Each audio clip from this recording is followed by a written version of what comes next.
বাংলাদেশে আসলে ভাইরাল হওয়ার ট্রেন্ডটা কিন্তু খুব নেগেটিভভাবে। আমি নিজেও কিন্তু ভাইরাল হয়েছিলাম এবং আমি খুব পজিটিভলি ভাইরাল হয়েছিলাম। আসলে তখন আমাকে বলেছিল সবাই যে, তুমিও তো ভাইরাল হয়ে গেছো" এবং আমার তখন মনে হয়েছে যে এই যে ওয়ে অফ ডিফারেন্স পজিটিভভাবে এবং নেগেটিভভাবে।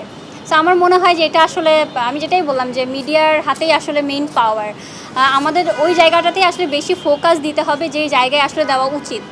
যে ভালো কাজ করছে, দেশকে বিভিন্ন জায়গায় রিপ্রেজেন্ট করছে, ভালো ভালো অ্যাচিভমেন্ট তারা দেশের জন্য নিয়ে আসছে, তাদেরকে যদি আমরা বেশি করে হাইলাইট করি, তাদের ভাইরাল করি, আমার মনে হয় এটা কিন্তু আমাদের সমাজের জন্য ভালো এবং যারা ভবিষ্যৎ প্রজন্ম আছে, যারা অনলাইনে আসলে বাংলাদেশকে দেখে, বাংলাদেশকে যে শুধু দেশের মানুষই দেখে তা কিন্তু না, বাইরের মানুষরাও দেখে এবং আমাদের মিডিয়ার মাধ্যমেই তারা জানতে পারে যে আমাদের দেশের পরিস্থিতি কেমন, মানুষের মানসিকতা কেমন।